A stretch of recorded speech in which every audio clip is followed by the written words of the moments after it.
Hey everyone, welcome back to my another vlog. বিজয় মাসের বিজয় মেলাতে চলে এলাম। আর কুমিল্লার এই বিজয় মেলা অনেক বেশি ভাইরাল। গত বেশ কিছুদিন ধরেই হচ্ছে ফেসবুকে বারবার দেখছিলাম যে বিজয় মেলা নিয়ে সবাই রিভিউ দিচ্ছে, তাই আমরাও আজকে চলে এলাম বিজয় মেলা ঘোরার জন্য। সো আপনারাও যদি বিজয় মেলাতে অ্যাটেন্ড করতে চান তাহলে অবশ্যই চলে আসবেন কুমিল্লা টাউন হল মাঠে, যেখানে আসলেই পেয়ে যাবেন আপনাদের বিজয় মেলা। সো এখানে আসলে আপনারা রান্নাঘর থেকে শুরু করে বাচ্চাদের সমস্ত জিনিসপত্র সব কিছুই একসাথে পেয়ে যাচ্ছেন, এবং অবশ্যই সব কিছু অনেক রিজনেবল প্রাইসেই পেয়ে যাবেন। সো আজকে আপনাদের সাথে পরিচয় করে দেবো সেই সমস্ত জিনিসপত্র যেগুলো আপনারা রিজনেবল প্রাইসে খুব সহজেই নিতে পারেন। যেমন এখানে এই ব্যাগটা ছিল অনলি 600 টাকা। রান্নাঘরের যত এলিমেন্টস দেখতে পেয়েছেন, এই কাচের জিনিসপত্র সব কিছু ছিল অনলি 100, 150 এবং 200, 250 টাকার মধ্যে। এই জুয়েলারিগুলো ছিল 100 টাকার মধ্যে, আর কিছু ক্লিপস ছিল অনলি 30 টাকা করে। যেমন এই ক্লিপগুলো অনলি 30 টাকা করেই ছিল। তাছাড়া এই হেয়ার ব্যান্ডগুলো ছিল অনলি 150, এবং এই ডলগুলো ছিল অনলি 200 টাকা করে।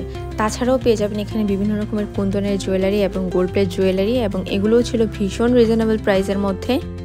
তাছাড়াও এখানে টিভি, ওভেন, কিচেন হুড হতে শুরু করে ওয়াশিং মেশিন সব কিছুই কুকরেজ আইটেম পেয়ে যাচ্ছেন। আর এই তাঁতের ড্রেসগুলো ছিল অনলি 500 টাকা করে।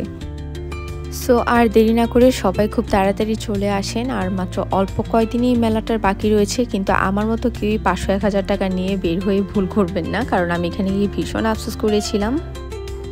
আমরা অ্যাকচুয়ালি জাস্ট ঘোরার উদ্দেশ্যেই ফ্রেন্ডরা মিলে গিয়েছিলাম, কিন্তু যাওয়ার পর আমাদের প্রত্যেকটা জিনিসই এত বেশি ভালো লাগছিল যেটা বলার মতো না, এবং খুবই রিজনেবল প্রাইসে যেহেতু ছিল সেজন্য আরও বেশি ভালো লাগছিল। আর এই ডলটা দেখুন, এত ভীষণ কিউট, বলার মতো না। সো এখানে যে শুধুমাত্র মেয়ে এবং বাচ্চাদের জিনিস রয়েছে সেরকমটা না, এখানে আপনারা ছেলেরাও চাইলে আসতে পারেন, এবং বিভিন্ন প্রাইজের এখানে ব্লেজারও পেয়ে যাবেন, এবং বিভিন্ন ভ্যারাইটিস আইটেমও রয়ে গিয়েছে এখানে। সামার কালেকশন, উইন্টার কালেকশন সব কিছুই এখানে পেয়ে যাচ্ছেন একসাথে, এবং এই টপসগুলোও ভীষণ দারুণ ছিল।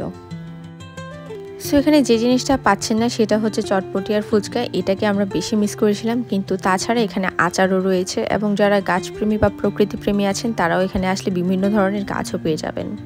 সো এই তো বেশ, অবশ্যই সবাই কমেন্ট করে জানাবেন কারা কারা বিজয় মেলাতে অ্যাটেন্ড করতে চলে যাচ্ছেন আমার ব্লগ দেখার পরে। অবশ্যই ভালো লাগলে ফেসবুক, ইউটিউব যে যেখান থেকে দেখছেন অবশ্যই ফলো করে দেবেন বা সাবস্ক্রাইব করে দেবেন, এবং অবশ্যই কমেন্ট করতে ভুলবেন না কেমন লেগেছে আজকের ব্লগটি। দেখা হচ্ছে নেক্সট ব্লগে। টিল দেন সবাই অনেক ভালো থাকবেন, সুস্থ থাকবেন। নাও টাটা।